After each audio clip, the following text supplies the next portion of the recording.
Welcome back to The Everyday Hair Colourist. Today's guest is John Spanton, Senior Technical Director for Specialist Projects at Trevor Sorbie International. Also a friend of mine, which is really nice. So welcome on board, John. Hi, Jack. How are you? I'm really great, thank you. So listen, not only do you span the creative piece of the industry with many accolades and awards for it, you're also a salon-successful colourist. Commercially successful, which is absolutely wonderful. You managed to cross both paths, and so I think you've got a fantastic story to tell. But what I'd like to know is, how did it all start for you? I started in a salon in the town that I grew up in Paisley, just regular assistant. Everyone was an all-rounder. There wasn't that type of salon in Paisley where you had separate colourists and stylists, so you kind of trained in both, and then you went on the floor as both. Pretty normal kind of background, really. And so when you talk about that starting out, was that in the 70s or the 80s for you? It was the 80s. It was 1984. 80s. It was literally 4 days before my 16th birthday. It was my first day of work. So I kind of have a work anniversary very clearly because of it. But yeah, I mean, I didn't really want to be a hairdresser. I went for the job as an excuse to skive off school. I wanted to do art at college. That was it. I wanted to make pots, become a potter. And your parents wouldn't let you go to college, or you had to go out and start making some money? No. It was. I wanted a part-time job of some description just to earn money, and I was kind of twiddling my thumbs at school, waiting to go to college. The plan was to go the following sort of September, October, and this was kind of October the year before. So I felt like I was just treading water at school. Right. And so I was kind of bored there. The only subjects I liked at that point were English and art. Yeah, then so the excuse to go for an interview was just to skive off school. That's hysterical. And I found a girl who'd been the year above me at school that I got on well with. Oh, we are looking for someone to come in. And I thought, so I kind of ended up going in, and at 15, nearly 16, the salon owner was really passionate about the industry. So by the time that 45 minutes was up, that passion and sort of enthusiasm that she had kind of transferred over to this kind of impressionable sort of almost 16-year-old. And by the time I left the interview, I wanted the job. Oh, that's amazing. That's cool. That's a cool story. So you trained in Paisley? Yeah, originally, most of it, then finished my training in Glasgow, which is just next door, really. So, but was that a big move for you to move to Glasgow from Paisley? It felt like quite a big move at the time. Because although they're next door to each other, there's only like 7 miles between Paisley town centre and Glasgow town centre. It's like going up to Glasgow at that point felt a bigger thing. Was the big thing to do? Yeah, it was either... the next things where you go to Glasgow, you go to London. And I wasn't really ready at 16, going on 17. Or was I 17 already? I think I was 17 already. London, I wasn't ready for London at that point. So off to Glasgow you went? Finished my training. What was that like? It was great. I mean, it changed everything socially. Being a sort of young gay lad in the 80s, and that part of the world, it wasn't the most progressive area. So socially it changed everything. For me, kind of opened my eyes up, opened my ears up. There were more opportunities. And around that time, I kind of became aware of Trevor Sorbie, weirdly, who was also born and kind of lived the first part of his life in Paisley. Oh, wow. I didn't know that. Yeah. He was there until he was 11. And then, so to find out this guy was doing these amazing things as he was at the time, was from my hometown. Kind of was an added inspiration, really. If that wee boy from Paisley could do something, then I couldn't have a little bit of that. Yeah. I never wanted to be a famous hairdresser. I never wanted the TV stuff that was big at the time. I'm not sure if you're old enough to remember, Jack. I'm 500 years old. On a good day. I walk through flames. Cheeky. So in the 80s, though, there was a lot of makeover TV and there was a lot of on TV hairdressing. The Clothes Show, This Morning, I think, was starting around that sort of time. there was a lot of sort of makeover TV as well as houses being made over. There was a lot of women being made over in TV. Right. And Trevor and a lot of others were part of that. And I never really fancied that. I liked anonymity a bit too much, I think. That's interesting, isn't it? Because so many people chase that route for success, but you've gone a different route for it. We'll talk more about that a little bit later on. So you finished qualifying in Glasgow. Yeah. And did you stick around for a while? Yeah, I was there for a little while. Well, I kind of had a partner by the time I qualified, and they had a child. So they weren't in any hurry to leave Glasgow at all, right. Understandably. And so I stuck around, and we ended up opening a salon together. He was also a hairdresser. And then ultimately, I think it was the business that kind of kept us together for quite as long as we were. So when that ended, a few years later, I had already started working for Matrix, part of L'Oreal. Yes. And then I was the Scottish education manager for them. So quite quickly after that relationship ended, I had quite a good relationship with a very good relationship with my line manager at the time, a guy called Martin Dale, who's now the Vice President for Education for the US for Matrix now. Wow. And he said, "We've put together this job for you. Do you want to come to London?" And so I kind of negotiated a little bit, and then I moved to London within probably about 3 weeks of accepting the job. So it all happened quite quickly. That is quick, isn't it? And I think that you have such a strong education background too, and you're great in the classroom and you're a great teacher. But I didn't realise it had gone that far back into it's basically in your DNA, isn't it, really?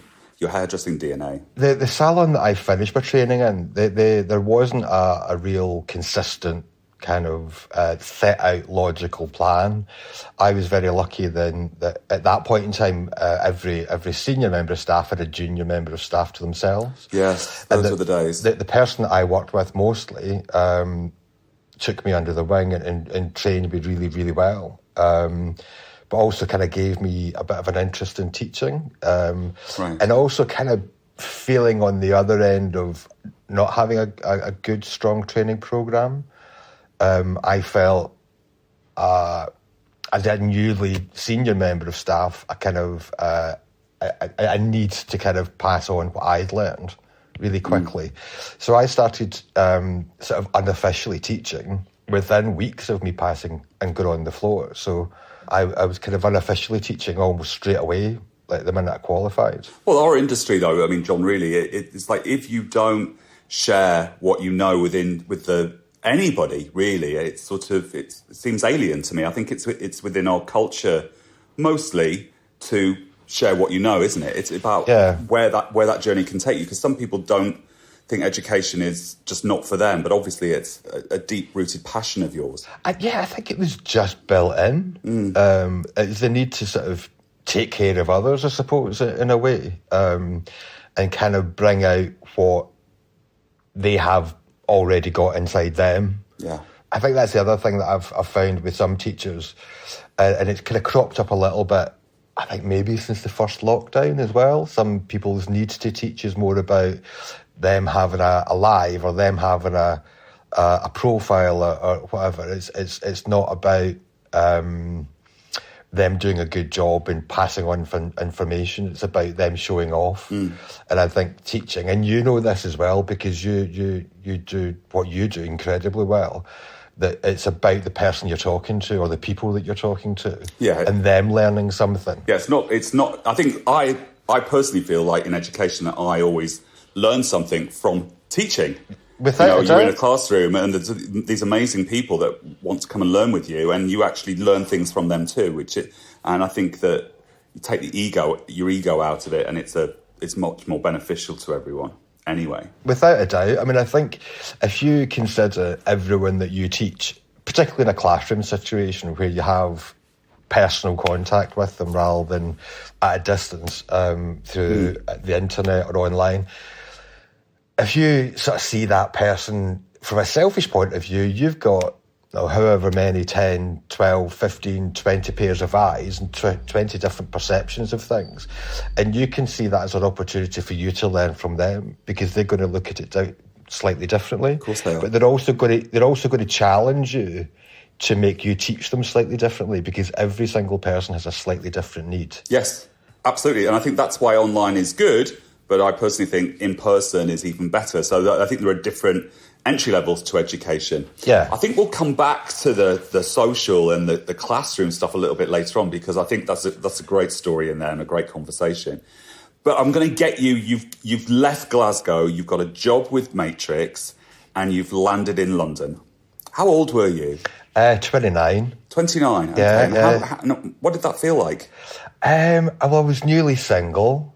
Like a boy in a candy store. Oh God, you wouldn't believe. I mean, I was very good at being a very bad boy for a while.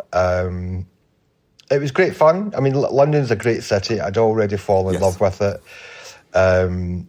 As part of the Matrix L'Oreal family, I was kind of visiting London probably twice a month for a couple of days. I'd friends down here. So yeah, it was something that I really wanted to do, and my private life, my home life, was probably what prevented it from happening before it happened. Right. So yeah, it was great fun, and it was a really good job. I was writing in the education programs for Matrix. I was teaching them to the teachers. I organised sort of national trainings. I helped do inductions for everyone. It was a great job for a very long time. And did you, going into that, because of course it's so different corporate to salon, isn't it? Yeah. Did you find that a stretch for you, or did you find that you slid quite easily into the role? Well, I mean, up until that point, I'd been an all-rounder, so it was kind of the deciding point that I went from being an all-rounder to being a colourist, I think, because no one manufactures haircuts. No, every product company manufactures hair colours, sort of thing. So that was an easy part. But I kind of started helping out, and then I kind of had Scotland's an area which is geographically bigger than London, but kind of population-wise about half the size of London. Right. So it was kind of different in that way. So I kind of eased into it. So I started doing a bit of helping out, backstage stuff, the odd little class here and there, and then went to work for them in Scotland full time, and then moved to London.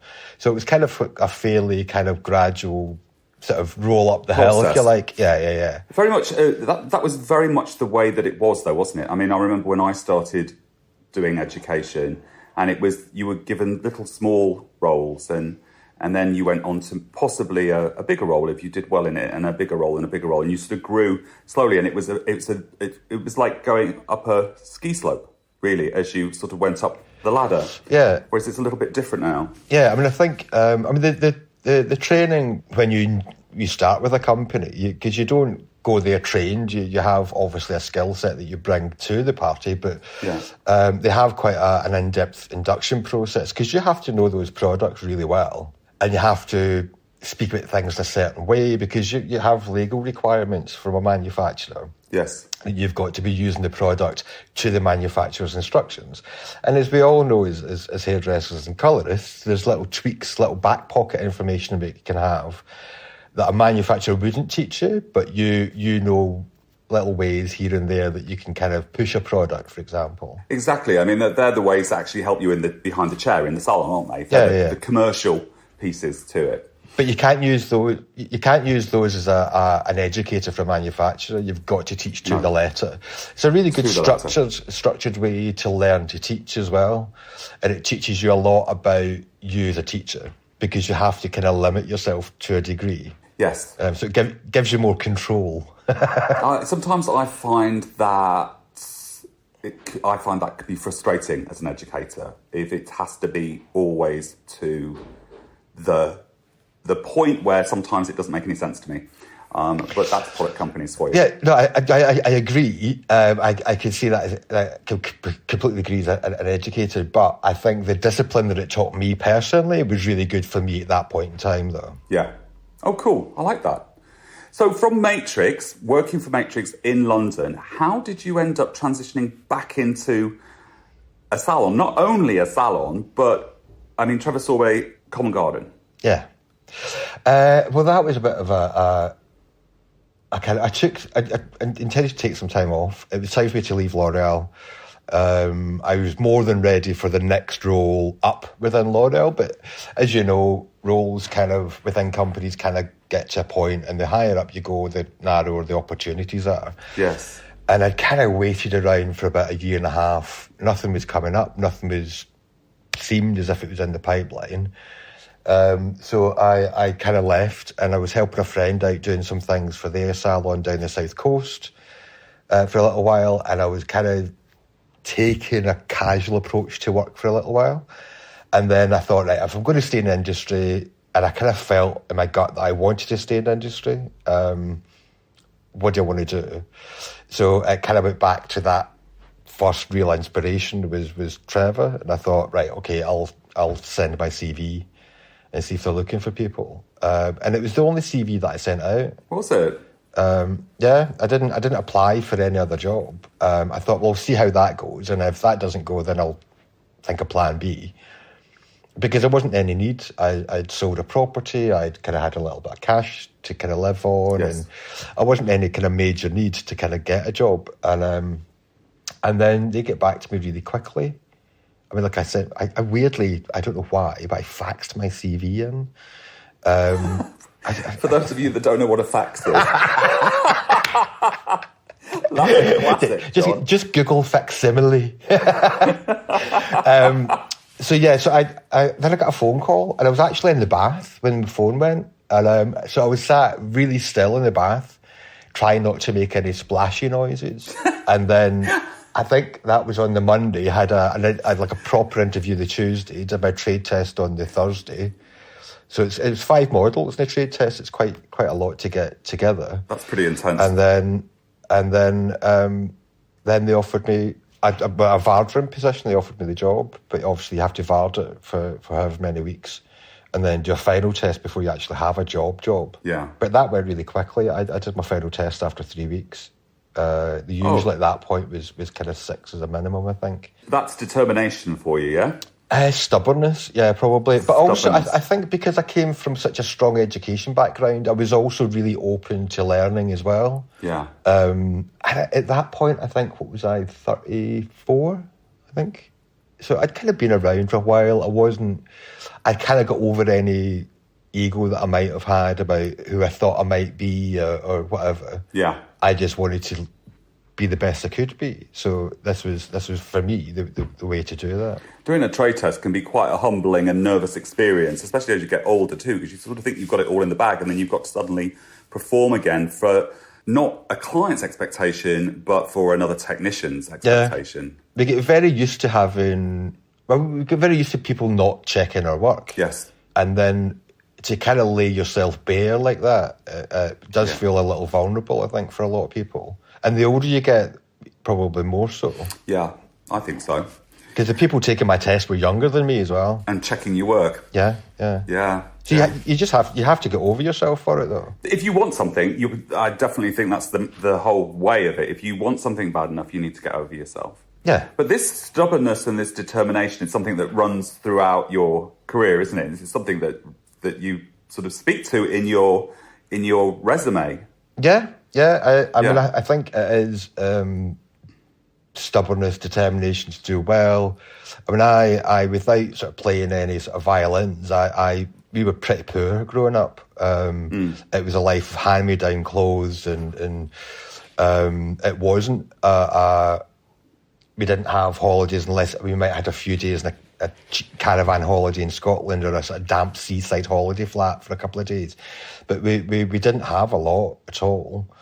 So the determination to do well, benchmarks, earning more money and a better job title are always kind of important. So that kind of moving forward, moving up has always been a kind of drive for me, really. Yeah. And the stubbornness to not let things beat me was probably a big part of that as well. But I think it probably comes from that kind of poor kid attitude, though. A good motivator in life, though, for sure. Yeah.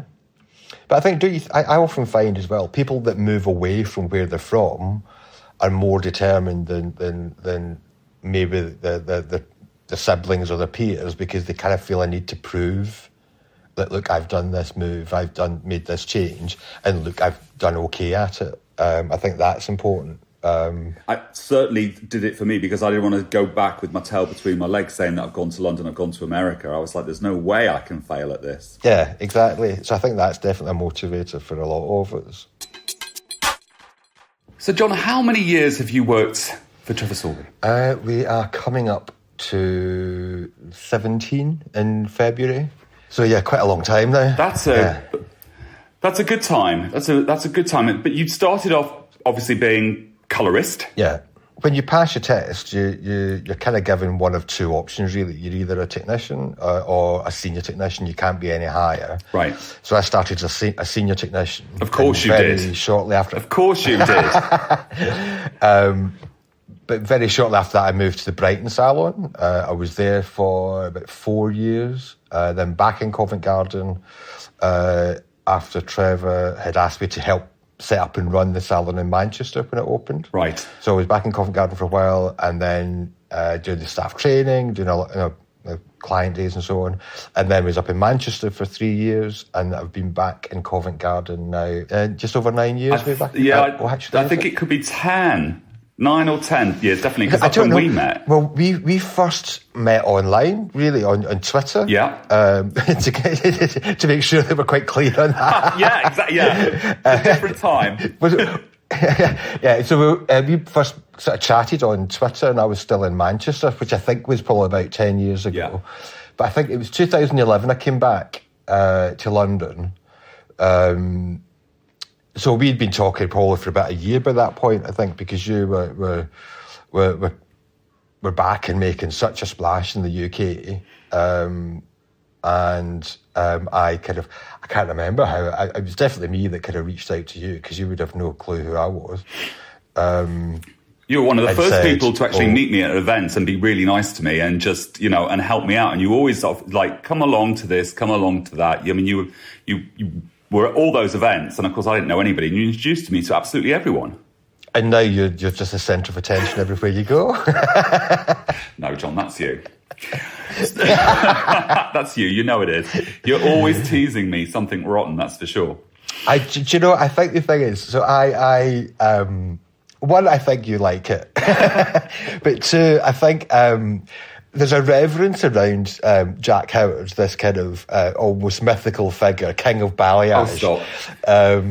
But I think what people will know immediately as soon as they meet you is a real kind of silly warmth to you as well. And you're also very good at kind of taking the piss out of me as well. But nobody calls me Auntie Jackie like you do. We'll always call you Auntie Jackie. But it is a genuinely affectionate term. Yeah. The warmth. You came, I organised, for the first time ever, where we had an external person come in to do teaching technique into Trevor Sorbie. Yeah.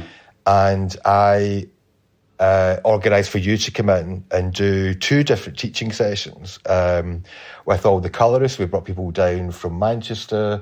We had Hampstead at that point, and also Covent Garden and Brighton. And we sort of got 2 different weekends, and we had 2 days with you. And it was great, and it kind of, as you know, I was kind of doing balayage already, but it wasn't really taken seriously until we kind of got this training and everyone really understood it. And the feedback we got from every colourist that worked with you over those 2 days was lovely and warm. And one person, not me, a lovely girl called Lily, who works in our Manchester salon, who, not underplaying it at all, is my adopted daughter. She was the one who coined the Auntie Jackie because she was so warm and friendly and nice.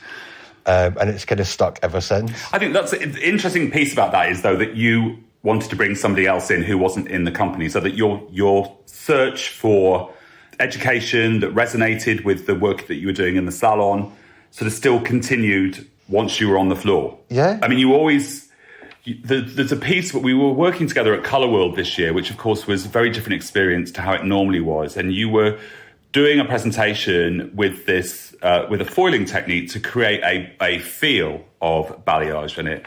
And it was so simple, but it was just a different placement and it was really quick and you didn't overcomplicate it. And I think maybe that's the connection in some ways, that you can keep things simple and still effective. Well, yeah, I think that's important. I mean, I think everyone has to start somewhere, and I'm sure you remember when you first started doing freehand work, it is a little bit more scary when you first begin because it's less controlled feeling. And obviously it is controlled when you know what you're doing, but when you're playing around with it, and you've watched maybe a couple of YouTube videos or you've maybe seen you online, is you see someone doing something, it's like the first time you put a foil in. Oh my God. Or the first time you watch someone put a foil in is very different from the first time you put a foil in yourself, isn't From the it? very first time you pulled a cap highlight out. Okay. So let's take that back to the salon then, and your career in the salon. So yeah, I mean, I've always, I mean, apart from my time at L'Oreal, I've always been a salon hairdresser. I mean, one of the things that I missed being at L'Oreal was working in the salon. So while I was still in Glasgow, I did kind of like every other Saturday. And then after I moved to London, I started working in a friend's salon in Brighton kind of every other week. Because I kind of missed the vibe, I missed the feeling, I missed the staff. I also miss the social life that often goes along with salon life as well. But I kind of do love being behind the salon chair. I love my clients. I love doing a day, and I love a packed day. The busier I am, the more of a buzz it is. And I love a full-on, back-to-back, no lunch break kind of day. If you have enough assistance. Yeah, that's the problem these days, isn't it? But I also think that is a generational thing, because that's the way that we always worked. There was no thing as a lunch break. So the assistant went for the sandwich run, if you were lucky, or you brought your own in, and you sort of grabbed a bite when you could, and you carried on working. Whereas now, of course, that's just, if people don't get their lunch break and their breaks, they get quite offended by it, don't they? Like, there's a bit of me that thinks, like, yeah, it's only fair. People are entitled to breaks. They deserve a break. It's actually good for you. But actually, I just don't really run that way. I'm much better suited to kind of working through and grabbing a bite to eat as I go. And I think some of it is just work ethic, but some of it, I think, is just the way that I was brought up as a young hairdresser. Yeah, me too, because if I stop for I couldn't stop for an hour's lunch. Well, first of all, as a colourist, how do you... You can't. Do you say, I'm sorry, I'm not checking your colour? Yeah, I'm not going to do that toner now. No, you've got to wait your hour. But, it's been 45 minutes since your pre-lightening's been on, but I'm halfway through my lunch. I'll be back in 30 it doesn't minutes. Work. It doesn't work for me. But if I actually sit for 20 minutes, I'd rather go home. So I prefer to just work and then finish my day and then go home and sit and relax. That's the only way I can do it. Yeah, I mean, the idea of sitting for an hour for a break and sort of relaxing is just odd for me. And it also, I find if I do end up with a cancellation or I ended up with a kind of an enforced break like that, I end up feeling a bit lethargic for the rest of the day. I don't have quite the same kind of, like, boom, knock it through type of attitude towards the day. Whereas if I kind of start off busy and stay busy, I'll just keep going. Yeah, I'm definitely with you on that.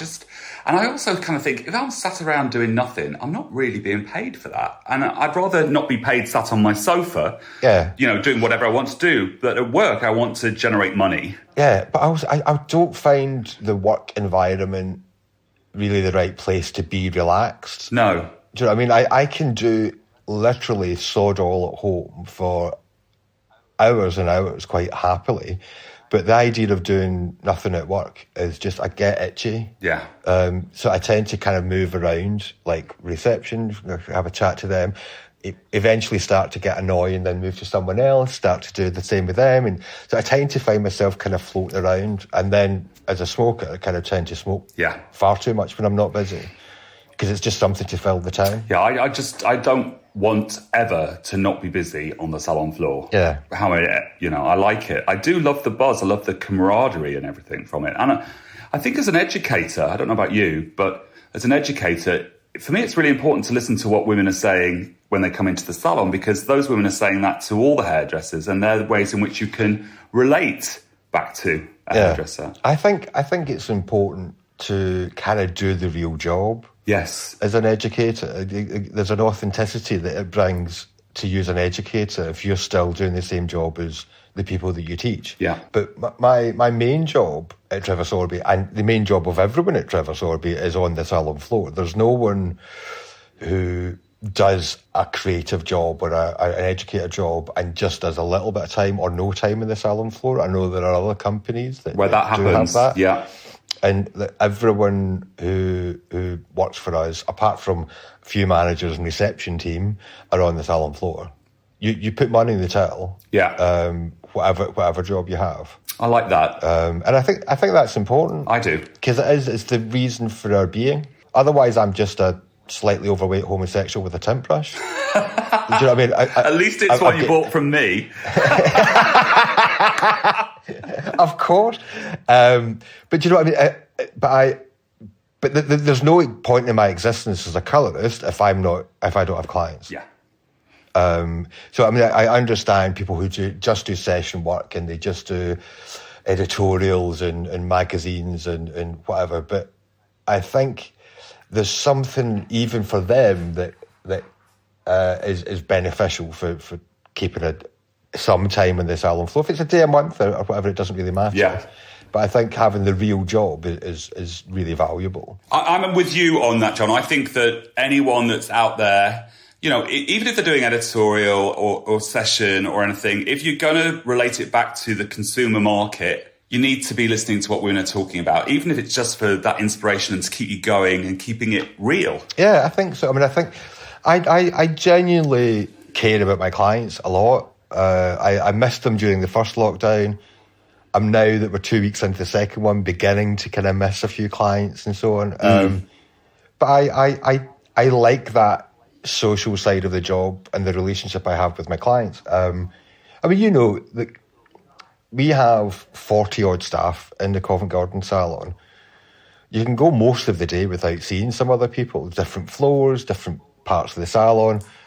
My day as a colourist is with that person in my chair. It's not with ex-stylist or ex-colourist.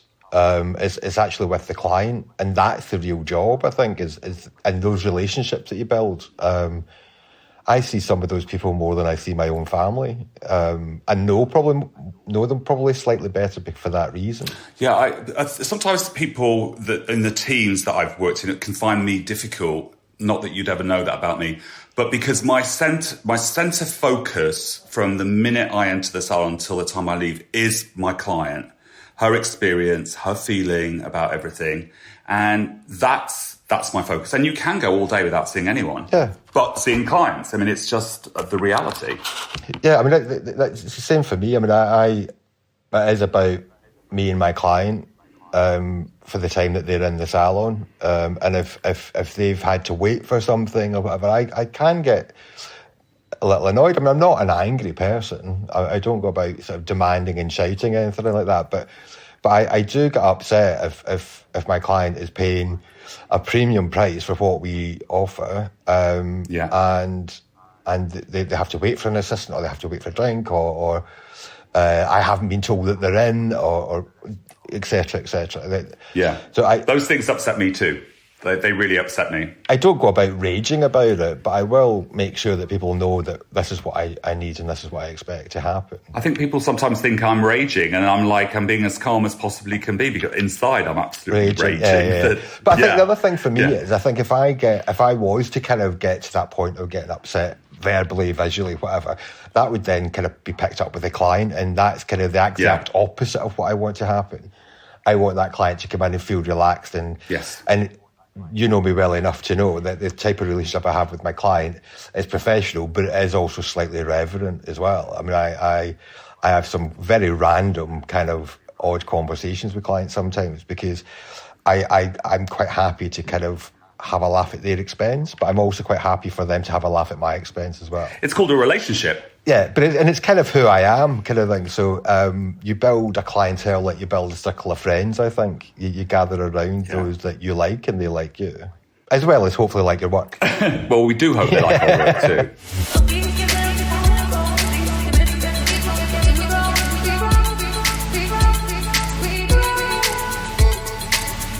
Busy in the salon, super commercial, which is fantastic. And yet you've gone on to win awards for what I think is very avant-garde. So the behind the chair win was that stunning visual, the Adidas visual. Yeah. Or based on that. How do you manage to be good at both? I don't know. I've always had a real issue with the, I'm creative thing. Right. It seems very self-absorbed to kind of describe yourself in such a way. So I would never kind of describe myself as a creative in that sense. I'm drawn towards it. I find it visually interesting in the same way that I would find a good ceramicist interesting. I would find a good painter interesting. I would find anyone who does something in this sort of creative way interesting. So I'm drawn towards it, but I would never describe myself as a creative in that sense. I think for me, it's having a tiny little nugget of an idea and then working out through stubbornness how to make that happen. Right. I mean, the Adidas pictures, where they're actually, once the prep's done, because it's wefts of hair, and once the prep's done, as in it's bleached and toned and ironed, the actual painting on of the technique or the effect is probably 10, 20 minutes at the most. Stop it. But it took me 3 months to get it to that point. Right. So there was lots of kind of bleaching the light onto dark hair, but never getting past like a yellow, until I kind of worked out what product I needed to use over blonde hair to put the black on so that it didn't run, didn't smear. But that kind of process probably took up a lot of days off and evenings over about a 3-month period to kind of get to that point. So the technique being 10, 20 minutes is actually true. It is really that quick. It's just a steady hand. I didn't want to do it through stencils, masking or stencils. I wanted it to be faults and all my hand. Right. That was important to me at the time. And I've got nothing against stencils. I was chatting to Marlon Hawkins from Brooks & Brooks about an image that he did that he knows I think is an amazing image. And I was joking with him that he cheated because he uses stencils. That's not how I think about it at all. For me, just at that point in time, I didn't want to do that. I wanted it to be just my hand and nothing else. Because there's certain delicacy of work that I don't think is achievable on hair to a certain point. With a stencil? No, I think you can get it better with a stencil, a certain element of delicacy that you can't get freehand, because you've got the surround of the stencil, not just the hole, to hold the hair in place. And you don't have that kind of freedom without it.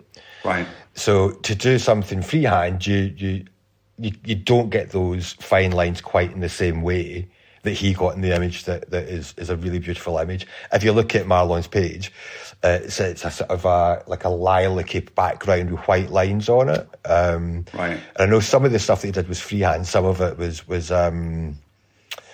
stencil, and it's just a beautiful picture. And the work is just brilliant. His work is lovely as well. He really is one to watch, isn't he? He's definitely one to watch. Yeah, definitely. Him and Grace, a phenomenal pairing as well. Yes. And just lovely. But yeah, so for me, at that point in time, it was about doing a colour collection that was black and white, shot in colour, but the colours were just black or white. That was it. Kind of thing. So it was, but I did want it to be faults and all mine. I didn't want it to be down to my ability to generate a stencil, whether that was me cutting it or someone doing it by machine. Do you think that's why part of the reason why that image those images went everywhere, didn't they? I mean, they were just... It was kind of mental. I'd done a picture... We'd done a collection as the art team the year before, and there was one specific image in that gained a bit of attention. It was kind of like a chessboard on the hair, and it was all the way through, and it's 4 hours of back-breaking work to do it. I hope I never have to do it again. I've done it many times. I've got a damaged shoulder permanently because of it.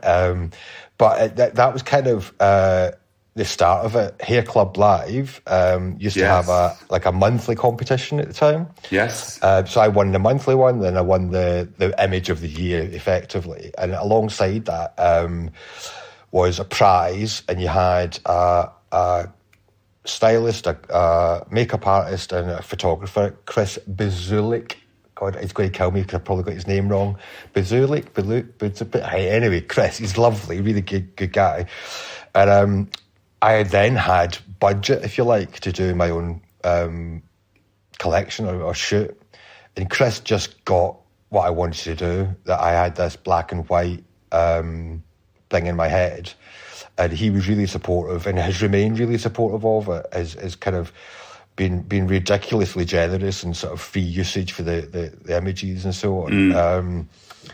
And so I basically turned up with two girls, Tay, the main model, and some bleached wefts with sort of black painted on them, and they were stuck onto her head, and it just went mental.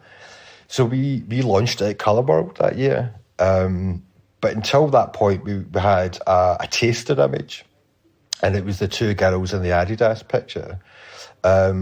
I initially thought there was another one that looks a bit more like feathers, and it's kind of got the hair sort of blown out to the side.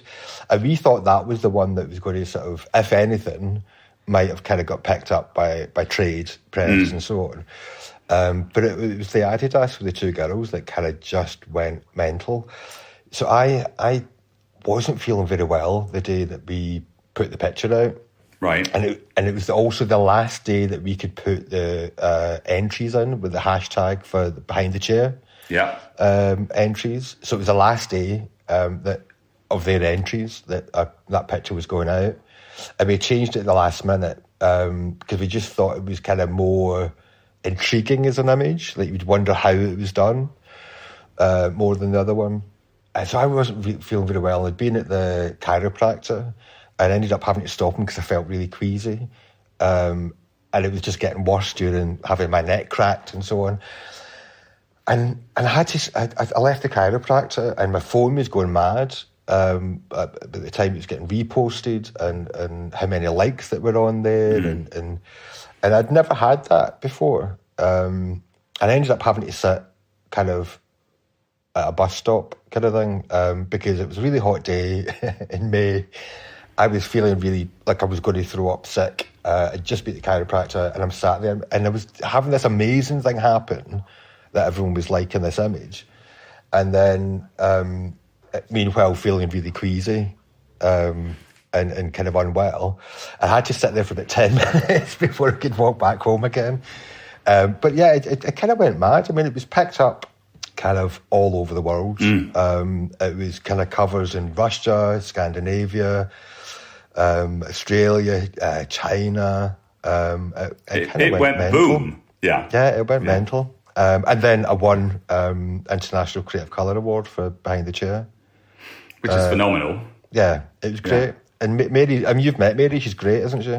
Yeah, she is great. And they I don't know, they just seem to be on it with all that stuff, don't they? So she was so ahead of the game with being online, I think. I mean, the fact that she stopped like her paper publication well ahead of the game for everyone else. Yeah. And kind of went online with everything. She kind of really understood what she was doing. But she's also really lovely to spend time with. Yes. Really, really supportive, kind of, as a non-hairdresser, knows her industry incredibly well. Mary's been on the podcast as well, and she is fascinating. But I recently heard you at Colour World when we were talking about Instagram. And I'm thinking, oh God, what have I said? Yeah. That's in the outtakes, everybody. And you talk about education in person, online, and we spoke about it at the beginning of the intro today. Let's go back to that a little bit, because you have a very strong feeling about this, don't you? Or a relatively strong opinion about it. Like what part of it? Like I'm not very good at social media. I probably tend to lean to not wanting to spend a lot of time, personal time, doing stuff for it and so on. But I think, social media is a way to build a clientele for some people. And you can certainly set your stall out through social media. And I think that's great. But I think what is more important is to be good. Build your clientele by doing good work, turning up every day, see your appointments on time, don't run late, be respectful to your clients, enjoy your clients because they'll enjoy you more if you do. Be reliable, and you will get recommendations, and you will build a clientele. But so for me, that kind of takes precedence over a social media following or building a clientele through social media.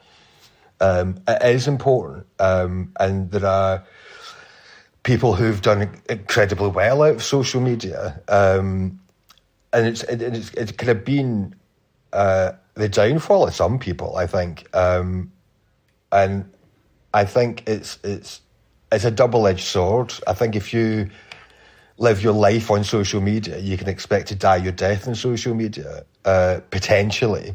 And for me, that kind of lack of interest in being kind of famous or well-known is probably part of it. But you are already famous and well-known, for heaven's sakes. I mean, I don't think I'm famous or well-known. I think I'm established. I think there may be an element of being established and so on, and I've been around, and I work for a higher profile brand. I work for a well-known hairdresser. I mean, Trevor Sorbie has kind of been described as the godfather of hairdressing or whatever, and he's kind of up there with like Vidal Sassoon, and I kind of get that kind of comes with the territory, but I would never want to be kind of publicly known, if that makes sense. I think the industry feels more familial than kind of broad in that sense. I mean, my if you look at my Instagram, it's very much for me, my clients and hairdressers. It's not really commercial in that sense. And I don't share a huge amount on it. No, I mean, I think I think there are sort of, you're either an industry or you're an entertainer, and it's like, I definitely want to be more industry and to attract clients and people on courses than I want to entertain people. Yeah. And I think it is a great tool, but I think that the recommendation of people to people is great, but it's also, I think that you can use social media as a way to still talk with your clients, like you just said. I mean, you don't need thousands upon thousands of followers. It depends what role you're running after in life. Yeah. And if you're in, my hometown of Lincoln or something, you don't need to be talking to people in Australia unless you want to move to Australia. You just want to talk to your clients there. Yeah. And the other thing you touched upon is education online. So we've got influencer educators. Yeah. And you talked about that you'd seen lots of not great education online. Everyone's rushing to a live, aren't they? Yeah, exactly. Yeah. I mean, the thing that put me off doing lives during the first lockdown was how many lives that I saw that I didn't love. And I didn't want to be grouped into this kind of potentially negative kind of period of poor education. And then laziness kicked in, quite honestly, because there was some great education during it. Obviously yours. We had a guy at Trevor Sorbie called Ryan Forsyth. He did some amazing sort of lives, really lovely haircuts, and they kind of basically took, I think, 1 or 2 blocks, training heads, and went from sort of longer to shorter. Well, I did that with mine too. Yeah, absolutely. There was me cutting them at some point. But don't you think, though, John, if you look back to, if we talk about how your training started, so I mean, I'm not being difficult, maybe slightly contentious. If you look at how your training started, so it was like little inroads into it that then leads you to a bigger role, that leads you to a bigger role in London. But it took a period of time to do that. So it was a gradual process and you learn along the way. The map has slightly changed now, how people approach that. And if you start off my first live without a film crew doing everything for me, on my own, was in my kitchen, and the lighting was absolutely horrific. And it's gone from that to, over all this time, to something that I understand better. Maybe there is some really bad stuff out there, but maybe also that it's a new learning curve for people, and it's more public, which is the hard thing about it. That's the difficulty, in that you have that kind of first impression thing, don't you? So you get to see someone making the first impressions in education, as an educator or whatever, and they're maybe not the best first impressions, and that's where I think the problem lies, is that it's out there then, and that if you spent a bit more time kind of doing it to your iPhone in your kitchen with no one watching it but you and maybe a trusted friend or few friends, and say, can give you feedback, or have a mentor kind of thing, someone that you've worked with, someone that you admire, and say, I've done a wee bit of a training thing, would you mind having a look at it for me? Is that these people are kind of doing it for the first time online, and they're being judged for it, and I was understandably judging that themselves. And that's where my problem with it, I suppose, really lies, is that how then do you gain back the kind of respect for what you do if you've made so many boobs or errors?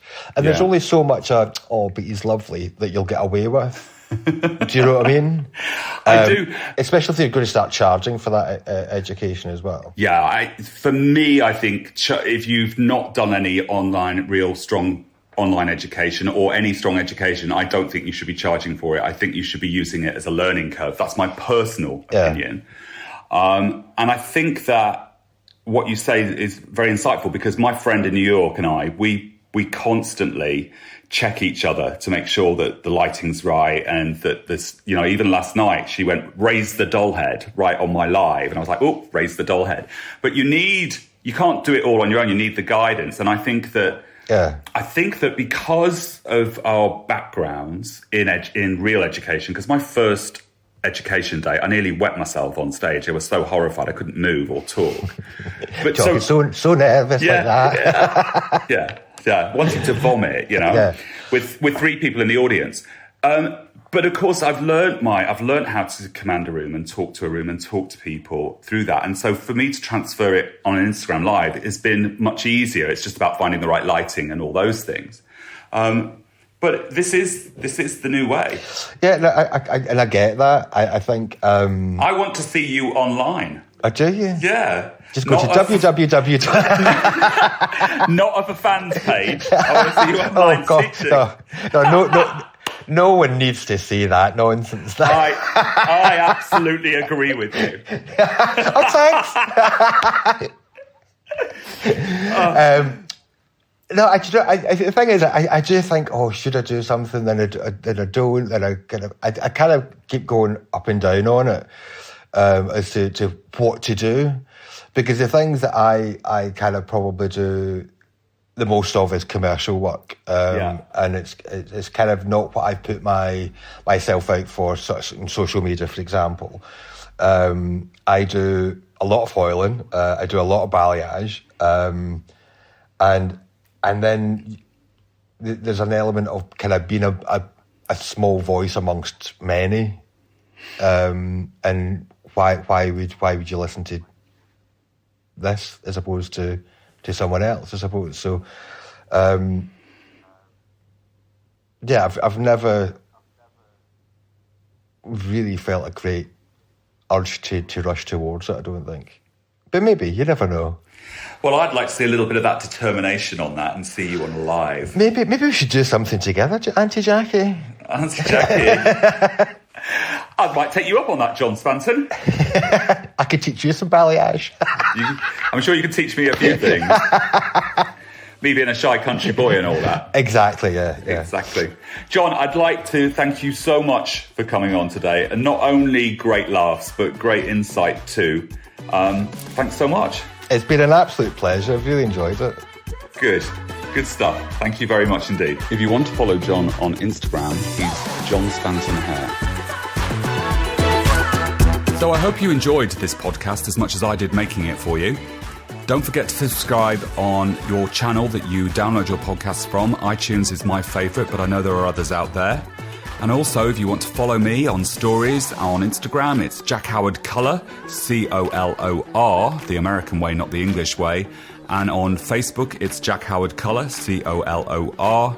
And my website is www.jackhowardcolour.com.